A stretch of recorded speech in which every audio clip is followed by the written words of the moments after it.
Take-off concert tour in Manila ni K-pop boy band na iKON, another memorable night for their Filipino fans. Kasama ang kanilang live band, sinimulan ng grupo ang show kung saan eto na nga ang show with their powerful songs Taranta at Sino si Jack na mas lalong nagpaingay at nagundong sa venue. May solo performances din na inihanda ang members para sa kanilang fans. Nauna nang nagpakitang gila si DK nang sayawin niya ang R&B song na Kiss Me habang hinaharana naman si June. Ang Philo Iconics with the song Want You Back at may duet rin siyang kasama si Bobby. Bago nito ipakita ang galing sa pagrarap sa kanyang kanta na Heartbroken Playboy.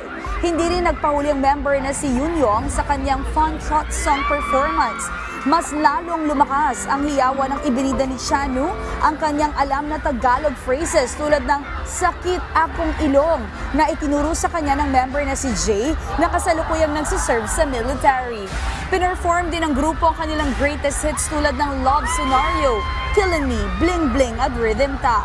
Inabot ang halos 3 oras ang concert kasama ng encore. Matatandaan noong 2018 ang unang solo concert ng grupo at bumalik sila noong 2022 for K-pop Masters 2. Ang Take-Off ay ang unang tour din ng iKON mula nang umalis sila sa YG Entertainment.